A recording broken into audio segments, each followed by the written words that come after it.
Hi hello ಹೇಗಿದ್ದೀರಾ ಎಲ್ಲರೂ ಆರಾಮಾಗಿದ್ದೀರಾ ಅನ್ಕೋತೀನಿ. ಮೊದಲಿಗೆ ಎಲ್ರಿಗೂ ನಮಸ್ಕಾರ.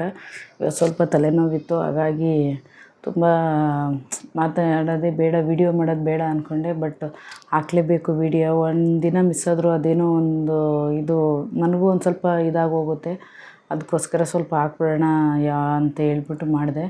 ಬಟ್ ಬೆಳಗ್ಗೆ ಟಿಫನ್ ಬಂದು ಚಪಾತಿ ಆಲೂಗೆಡ್ಡೆ ಪಲ್ಯ ಮಾಡಿದ್ದೆ. ಅದಕ್ಕೋಸ್ಕರ ಅದು ಆಲೂಗೆಡ್ಡೆ ಪಲ್ಯ ಆಲ್ರೆಡಿ ನಾನು ರೊಟ್ಟಿ ಜೊತೆ ಹಾಕಿ ಮಾಡಿದ್ದೀನಿ. ವಿಡಿಯೋ ಈ ಹಿಂದೆಯೇ ಇದೆ ನಂದು.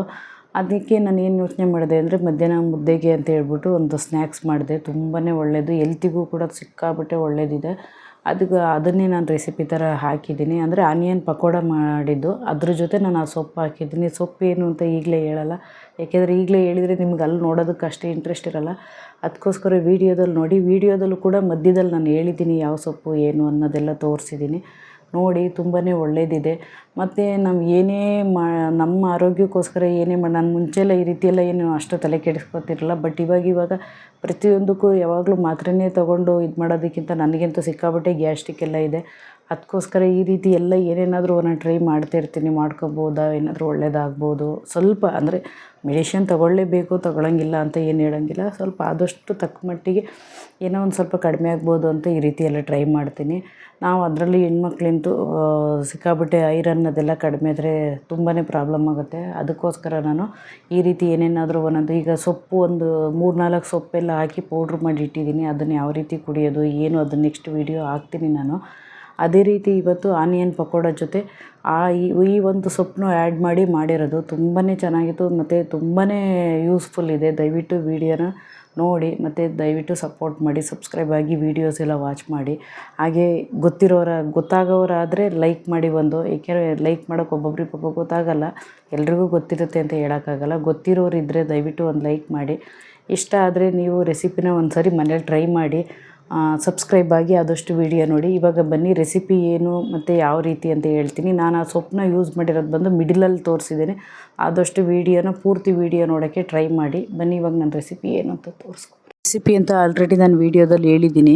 ಬನ್ನಿ ಇವಾಗ ಅದಕ್ಕೆ ಏನೇನು ಇಂಗ್ರೀಡಿಯೆಂಟ್ಸ್ ಹಾಕಿರೋದು ಮತ್ತು ಯಾವ ರೀತಿ ಮಾಡೋದು ಅಂತ ತೋರಿಸ್ತೀನಿ. ಒಳ್ಳೆಯದು, ನಾವು ಬರೀ ಈರುಳ್ಳಿ ಹಾಕಿ ಮಾಡೋದ್ರಿಂದ ಈ ರೀತಿ ಒಂದು ಸೊಪ್ಪನ್ನ ಅದು ಆರೋಗ್ಯಕ್ಕಂತೂ ತುಂಬಾ ಒಳ್ಳೆಯದಿದೆ. ಇದು ಮಾಮೂಲಿ ನಾವು ತಿನ್ನೋಕೆ ಹೋದರೆ ತುಂಬ ಗ್ಯಾಸ್ಟ್ರಿಕ್ ಆಗೋದು ಆ ರೀತಿ ಎಲ್ಲ ಆಗುತ್ತೆ.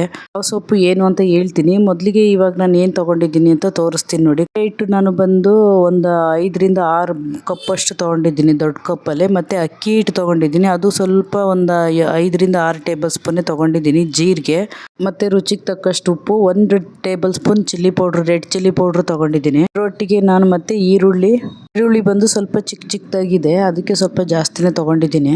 ಮತ್ತು ಕರಿಬೇವು ತೊಗೊಂಡಿದ್ದೀನಿ, ಹಸಿಮೆಣ್ಸಿನ್ಕಾಯಿ ತೊಗೊಂಡಿರೋದು, ಕೊತ್ತಂಬರಿ ಮತ್ತು ಪುದೀನ ತೊಗೊಂಡಿದ್ದೀನಿ. ಕೊತ್ತಂಬರಿ ಬಂದರೂ ಸ್ವಲ್ಪ ಹಾಕ್ಕೊಂಡಿದ್ದೀನಿ. ಹಸಿಮೆಣ್ಸಿನ್ಕಾಯಿ 4-5 ತೊಗೊಂಡಿದ್ದೀನಿ. ಚಿಲ್ಲಿ ಪೌಡ್ರ್ ಹಾಕೋದ್ರಿಂದ ಸ್ವಲ್ಪ ಇದು ಖಾರ ಆಗೋಲ್ಲ, ಅದಕ್ಕೋಸ್ಕರ ಹಸಿಮೆಣ್ಸಿನ್ಕಾಯಿನೂ ಹಾಕೋತಾ ಇದ್ದೀನಿ. ಮತ್ತು ಪುದೀನನೂ ಹಾಕಿದರೂ ಏನಿಲ್ಲ, ತುಂಬಾ ಚೆನ್ನಾಗಿರುತ್ತೆ. ಅದಕ್ಕೋಸ್ಕರ ನಾನು ಒಂದು 10-15 ಎಲೆಗಳಷ್ಟು ತೊಗೊಂಡಿರೋದು. ಇನ್ನು ಮಾಮೂಲಿ ಕರಿಬೇವು ತೊಗೊಂಡಿರೋದು. ಇದನ್ನೆಲ್ಲ ಚಿಕ್ಕದಾಗಿ ನಾನು ಹೆಚ್ಚಿಟ್ಕೊಂಡು ಆಮೇಲೆ ಮಿಕ್ಸ್ ಮಾಡೋದನ್ನ ತೋರಿಸ್ತೀನಿ. ಇವಾಗ ನಾನು ಯಾವ ಸೊಪ್ಪನ್ನ ಯೂಸ್ ಮಾಡ್ತಿದ್ದೀನಿ ಅಂತ ನಿಮಗೆ ತೋರಿಸ್ಕೊಡ್ತೀನಿ ಬನ್ನಿ. ನುಗ್ಗೆ ಸೊಪ್ಪನ್ನ ಹಾಕ್ತಿರೋದು. ನುಗ್ಗೆ ಸೊಪ್ಪು ಹಾಕಿ ಇವತ್ತು ಪಕೋಡ ಮಾಡ್ತಿರೋದು ನಾನು. ಆನಿಯನ್ನು ಮತ್ತು ನುಗ್ಗೆ ಸೊಪ್ಪು ಎರಡೂ ಮಿಕ್ಸ್ ಮಾಡಿ ಹಾಕೋತಾ ಇರೋದು. ನಾನು ಒಂದು ಕಟ್ಟಲ್ಲಿ ಒಂದು ಅರ್ಧ ತೊಗೊಂಡಿದ್ದೀನಿ. ಅದನ್ನು ಆಲ್ಮೋಸ್ಟ್ ನಾನು ಕಡ್ಡಿ ಎಲ್ಲ ಕ್ಲೀನ್ ಮಾಡಿ ಬರೀ ನೋಡಿ ಎಲೆಗಳನ್ನೇ ಹಾಕ್ಕೊಂಡಿರೋದು. ಎಲ್ಲರಿಗೂ ಗೊತ್ತು ನುಗ್ಗೆ ಸೊಪ್ಪು ಎಷ್ಟು ಒಳ್ಳೆಯದು ಅಂತ. ನಾವು ಡೈರೆಕ್ಟಾಗಿ ನುಗ್ಗೆ ಸೊಪ್ಪನ್ನ ಪಲ್ಯ ಮಾಡಿದ್ರು ಕೆಲವೊಬ್ಬರು ತಿನ್ನೋಕೆ ಬೇಜಾರು ಮಾಡ್ಕೋತಾರೆ, ಕಹಿ ಇರುತ್ತೆ ಅಂತ. ಈ ರೀತಿ ಎಲ್ಲ ಒಂದೊಂದಕ್ಕೆ ನಾವು ಸೇರಿಸಿ ತಿನ್ನೋದ್ರಿಂದ ತುಂಬಾ ಒಳ್ಳೇದಿರುತ್ತೆ. ನನಗಿವತ್ತು ಆನಿಯನ್ ಪಕೋಡ ಮಾಡೋದಕ್ಕೆ ಅಂತ ಹೇಳಿದರು. ಅದ್ರ ಜೊತೆ ನನಗೆ ನುಗ್ಗೆ ಸೊಪ್ಪನ್ನ ಪೌಡ್ರ್ ಮಾಡೋದಕ್ಕೆ ಅಂತ ತಂದಿದ್ದೆ ನಾನು. ಆಲ್ಮೋಸ್ಟ್ ಒಂದು 5-6 ಕಟ್ಟು ತೊಗೊಂಡು ಬಂದಿದ್ದು. ಅದರಲ್ಲೇ ನಾನು ಇದಕ್ಕೆ ತೆಗೆದು ಹಾಕ್ಕೊಂಡಿದ್ದೀನಿ. ನಾನು ಇವಾಗ ಮುಂಚೆನೇ ಏನೇನು ಮಸಾಲೆ ತೋರಿಸಿದ್ದೆ ಅದನ್ನೆಲ್ಲ ನಾನು ಕಡಲೆ ಹಿಟ್ಟಿಗೆ ಹಾಕ್ಕೊಂಡಿದ್ದೀನಿ. ಈರುಳ್ಳಿನೂ ಅಷ್ಟೇ ಮತ್ತು ಹಸಿಮೆಣ್ಸಿನ್ಕಾಯಿ ಪ್ರತಿಯೊಂದು ನುಗ್ಗೆ ಸೊಪ್ಪನ್ನ ಮೇಲೆ ಹಾಕ್ಕೊಂಡಿದ್ದೀನಿ. ನಾನು ಕಡಲೆ ಹಿಟ್ಟು ಇದನ್ನು ಮಾಡ್ಬೇಕಾದ್ರೆ ಏನಕ್ಕೆ ಅಕ್ಕಿ ಹಿಟ್ಟು ಹಾಕ್ಕೊಂಡೆ ಅಂದರೆ ಸ್ವಲ್ಪ ಕ್ರಿಸ್ಪಿ ಇರುತ್ತೆ ಅನ್ನೋದಕ್ಕೋಸ್ಕರ ಅಕ್ಕಿ ಹಿಟ್ಟು ಹಾಕ್ಕೊಂಡಿದ್ದೀನಿ. ಇಷ್ಟ ಇದ್ದರೆ ಹಾಕೋಬೋದು, ಇಲ್ಲಾಂದರೆ ಸ್ಕಿಪ್ ಮಾಡ್ಬೋದು. ಬಟ್ ಹಾಕ್ಕೊಂಡ್ರೆ ತುಂಬ ಚೆನ್ನಾಗಿರುತ್ತೆ. ನಾರ್ಮಲ್ ಮಾಡೋ ಪಕೋಡಕ್ಕೂ ಮತ್ತು ಇವತ್ತು ನುಗ್ಗೆ ಸೊಪ್ಪು ಹಾಕಿ ಮಾಡಿರೋದಕ್ಕೂ ತುಂಬಾ ಚೆನ್ನಾಗಿತ್ತು. ಅದರಲ್ಲಿ ಇವಾಗ ಎಲ್ರಿಗೂ ಮಂಡಿ ನೋವು ಅದೆಲ್ಲ ಇರುತ್ತೆ. ನಾವು ಎಷ್ಟು ಸಾಧ್ಯ ಆಗುತ್ತೋ ಅಷ್ಟು ಈ ರೀತಿ ಎಲ್ಲ ತಿನ್ನೋದ್ರಿಂದ ತುಂಬಾ ಒಳ್ಳೇದಿರುತ್ತೆ. ಇದನ್ನೆಲ್ಲ ಚೆನ್ನಾಗಿ ಕೈಲೇ ಮಿಕ್ಸ್ ಮಾಡ್ಕೊತೀನಿ, ಬಟ್ ಒಟ್ಟಿಗೆ ನೀರು ಹಾಕ್ಕೊಳ್ಳಲ್ಲ, ಸ್ವಲ್ಪ ಸ್ವಲ್ಪ. ಏಕೆಂದರೆ ನಾನು ತೆಳುವಾಗಿ ಈಗ ಪಕೋಡ ಮಾಡ್ಬೇಕಾದ್ರೆ ಆಲ್ಮೋಸ್ಟ್ ಆನಿಯನ್ನ ಕಡಲೆ ಹಿಟ್ಟಿಗೆ ಅಜ್ಜಿ ಎಣ್ಣೆಗೆ ಹಾಕ್ತಾರೆ, ನಾನು ಆ ರೀತಿ ಮಾಡ್ಕೊಳ್ಳಲ್ಲ. ಅದಕ್ಕೋಸ್ಕರ ಸ್ವಲ್ಪ ನಾನು ನೀರು ಹಾಕಿ ಇದು ಮಾಡ್ತೀನಿ. ನನಗೆ ಇವತ್ತು ಸ್ವಲ್ಪ ಗಂಟ್ಲು ನೋವಿತ್ತು, ಅದಕ್ಕೋಸ್ಕರ ಮಾತಾಡೋಕ್ಕೂ ಕಷ್ಟ ಆಗ್ತಾಯಿದೆ. ನೋಡಿ, ಈ ರೀತಿ ಕಲಸಿ ಇಟ್ಕೊಂಡಿರೋದು. ತುಂಬ ತೆಳು ಮಾಡ್ಕೋತಾ ಇಲ್ಲ ನಾನು. ಆಲ್ಮೋಸ್ಟ್ ನಾವು ಇವಾಗ ಚಪಾತಿ ಹಿಟ್ಟಿಗೆ ಕಲಿಸ್ತೀವಿ ಅದಕ್ಕಿಂತ ಸ್ವಲ್ಪ ಜಾಸ್ತಿ ತೆಳುಗೆ ಬರೋ ಥರ ಕಲಿಸಿದ್ದೀನಿ ಅಷ್ಟೇ. ಅದನ್ನು ನಾವು ಕಡಲೆ ಹಿಟ್ಟಿಗೆ ಅಜ್ಜಿ ಹಾಕೋದ್ರಿಂದ ಆ ರೀತಿ ಚೆನ್ನಾಗಿರಲ್ಲ ಅನ್ನೋದಕ್ಕೋಸ್ಕರ ನಾನು, ಏಕೆ ನುಗ್ಗೆ ಸೊಪ್ಪು ಹಾಕಿರೋದ್ರಿಂದ ನಾನು ಈ ರೀತಿ ಮಾಡ್ಕೊಂಡಿರೋದು. ಇವಾಗ ಆಯಿಲೆಲ್ಲ ಚೆನ್ನಾಗಿ ಕಾದಿದೆ, ಅದಕ್ಕೆ ಸ್ವಲ್ಪ ಚಿಕ್ಕದಾಗಿ ಮೊದಲು ಹಾಕಿದ್ದೆ. ಅದು ಆಯಿಲ್ ಕಾದಿದೆಯೋ ಏನು ಅಂತ ನೋಡೋಣ ಅಂತ ಕಾದಿತ್ತು, ಅದಕ್ಕೋಸ್ಕರ ಇವಾಗ ತೆಗೆದು ಮಿಕ್ಕಿದ್ದೆಲ್ಲ ಹಾಕ್ಕೊಳ್ತಿದ್ದೀನಿ. ನೀವು ಮನೇಲೆಲ್ಲ ಈ ರೀತಿ ಟ್ರೈ ಮಾಡಿ. ಯಾಕೆ ಅಂದರೆ ನಾವು ಯಾವಾಗಲೂ ಒಂದೇ ರೀತಿ ಮಾಡ್ಕೊಳ್ಳೋದಕ್ಕಿಂತ ಬೇರೆ ಬೇರೆ ಟ್ರೈ ಮಾಡಿದರೆ ತುಂಬ ಚೆನ್ನಾಗಿರೋ. ಆಲ್ಮೋಸ್ಟ್ ಇವಾಗಿಂತೂ ಎಲ್ಲರೂ ಯೂಟ್ಯೂಬಲ್ಲಿ ಎಲ್ಲ ಥರ ಸಿಗುತ್ತೆ, ನೋಡಿ ಮಾಡ್ಕೋತಾ ಇರ್ತೀವಿ. ಬಟ್ ಇದು ಆರೋಗ್ಯಕ್ಕೂ ಒಳ್ಳೇದಲ್ವ, ಅದಕ್ಕೋಸ್ಕರ ಈ ರೀತಿ ಒಂದ್ಸರಿ ಟ್ರೈ ಮಾಡಿ.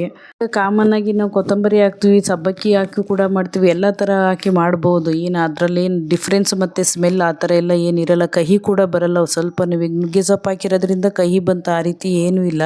ಇವಾಗ ಅನ್ನಿಸ್ತು ನನಗೆ, ಒಂದು ಕಟ್ ಹಾಕಿದ್ರೂ ಇದು ಬರ್ತಾ ಇರಲಿಲ್ಲ, ಕಹಿ ಇರಲ್ಲ ಅಂತ. ಹಾಕ್ಬೋದಿತ್ತೇನೋ ಅನ್ನಿಸ್ತು, ಅಷ್ಟು ಚೆನ್ನಾಗಿತ್ತು ತಿನ್ನೋದಕ್ಕಿಂತನೂ. ಫೈನಲಿ ಇವಾಗ ಆಗಿದೆ. ಇವತ್ತು ಬೆಳಿಗ್ಗೆ ಟಿಫನ್ನಿಗೆ ಚಪಾತಿ ಆಲೂಗೆಡ್ಡೆ ಪಲ್ಯ ಮಾಡಿದ್ದೆ ಅನ್ನೋದಕ್ಕೋಸ್ಕರ ಮಧ್ಯಾಹ್ನ ಊಟಕ್ಕಾಗುತ್ತೆ ಅಂತ ಇದನ್ನು ಮಾಡಿದ್ದೆ. ತುಂಬಾ ಚೆನ್ನಾಗಿ ಬಂದಿತ್ತು. ಮತ್ತು ಅದರೊಟ್ಟಿಗೆ ನಾನು ಪುದೀನ ಚಟ್ನಿ ಕೂಡ ಮಾಡಿದ್ದೆ, ಸ್ವಲ್ಪ ಇರಲಿ ಅನ್ನೋದಕ್ಕೋಸ್ಕರ. ಪುದೀನ ಚಟ್ನಿ ಮತ್ತು ಇದು ತುಂಬಾ ಚೆನ್ನಾಗಿತ್ತು. ನೀವು ಟ್ರೈ ಮಾಡಿ. Thank you for watching.